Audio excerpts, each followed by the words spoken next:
I see Tinubu, this pepper, so I go squeeze and rose and rub his face. No matter they tell you so. Tinubu, I go. No, let me even talk about Tinubu. Tinubu na person. Tinubu not be person. So, under Tinubu's administration, Nigerians have faced several hardships due to widespread corruption, economic instability, high unemployment rates, and poor infrastructure. These challenges have fueled frustration and anger among the populace, culminating in the call for the End Bad Governance protest.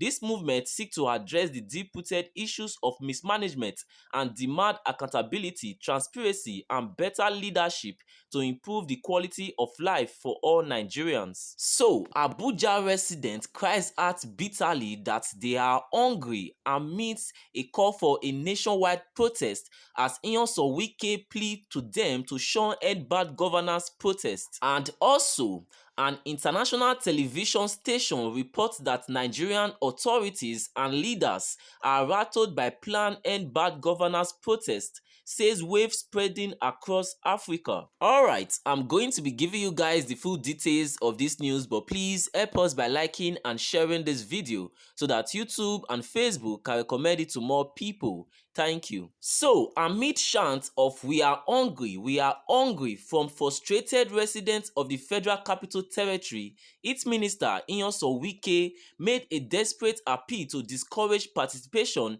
in the End Bad Governance in Nigeria protests. The protests scheduled to hold from August 1st to August 10th are fueled by several economic difficulties and soaring living costs. So, Wike in the video said that the hunger and hardship residents face preceded President Bola Tinubu's administration. Expressing empathy, he said, "I know what you are passing through. I am just begging you people that things will get better. Now I will sacrifice what will make things get better." Alright, I will let you guys watch the video and I'll be right back. We are hungry. Stop going too far now. Come on.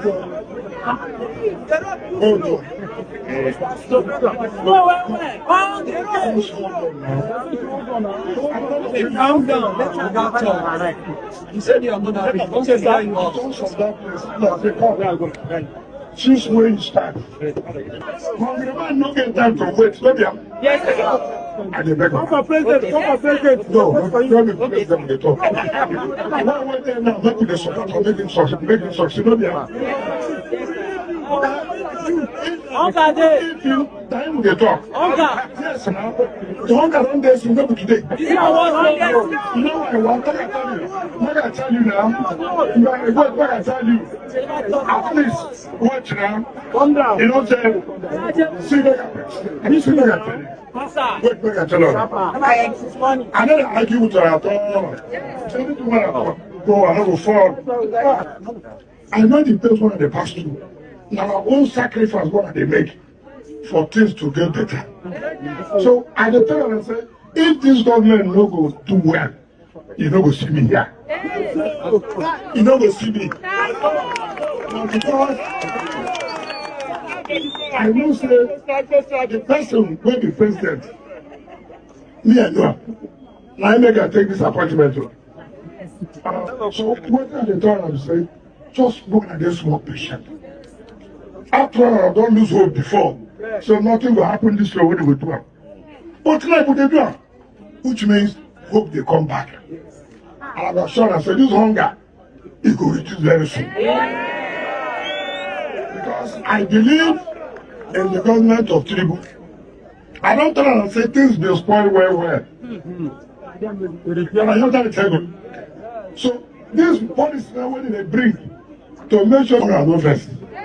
Alright, so moving on, an India television first post has reported the upcoming End Bad Governance protest scheduled to hold from August 1st to August 10th. The television network stated that youths across Africa are becoming fed up of the situation in the continent and are expressing their cries through protest. Now let's turn our attention to Africa. A wave of protests is spreading throughout the continent. It began in Kenya with protests against their budget, or the finance bill as they call it. Then they spread across the border to neighboring Uganda, and now Nigeria is gearing up to become the third protest hotspot. Young Nigerians are preparing to march against the government. They plan to hold peaceful protests next week on the 1st of August. And this has scared the Nigerian establishment. The country's president, Bola Tinubu, issued a warning on Monday. He said the protests were the work of some sinister people. And he asked Nigerians to not join. The next day, Nigeria's police chief joined the chorus. He said the protests were ill-advised and that the police would not sit back and watch. 2 days later, the Nigerian military chimed in. A military spokesperson said the protests may lead to anarchy. He said that the army would not allow Nigeria to spiral out of control. You can see how rattled the authorities are. Every arm of the government is trying to stop the protests, and not just with threats. On Tuesday, Nigeria doubled its minimum wage to try and diffuse public anger. Only today, the National Assembly has expeditiously passed the new national minimum wage. You can see how the president is working. It was transmitted only yesterday. Today, it has been passed. A lot of other interventions that the president has also put in place are also going to be looked at expeditiously in the interest of Nigeria. So there's no need for strike. The young people out there should listen to the president and allow the president more time to see to the realization of all the goodies he has for them. He made that appeal to the quote-unquote young people out there because they are the ones who are organizing the protests. Just like in Kenya and Uganda, across Africa, it is the young people, members of Gen Z, who are organizing the demonstrations. Gen Z is planning the protests using social media. Nigeria's Gen Z are mobilizing under a social media hashtag #EndBadGovernance. The protests in Kenya were also organized under a hashtag. It was hashtag #RejectFinanceBill 2024. That's what they call their budget. And this was when the protests had started. Now it has changed to hashtag Ruto must go. It reflects the changing demands of the Kenyan protesters. Protests also broke out in Uganda this Tuesday. They were organized using the hashtag March to Parliament. So it's a similar story in all these countries. Young people are fed up. They're also tech savvy, so they're using social media to come together and challenge the entrenched powers that be. The protests are also being broadcast in real time on social media on platforms like X and TikTok.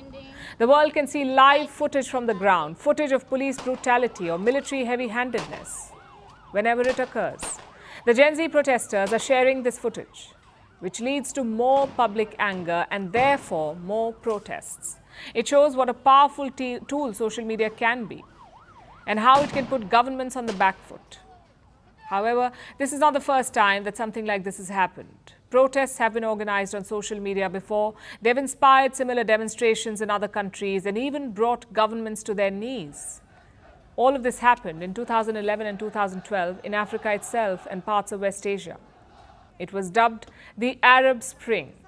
The protests originated in Tunisia and spread like wildfire across North Africa and West Asia. Those protests were organized on Facebook and X, or Twitter as it was called back then.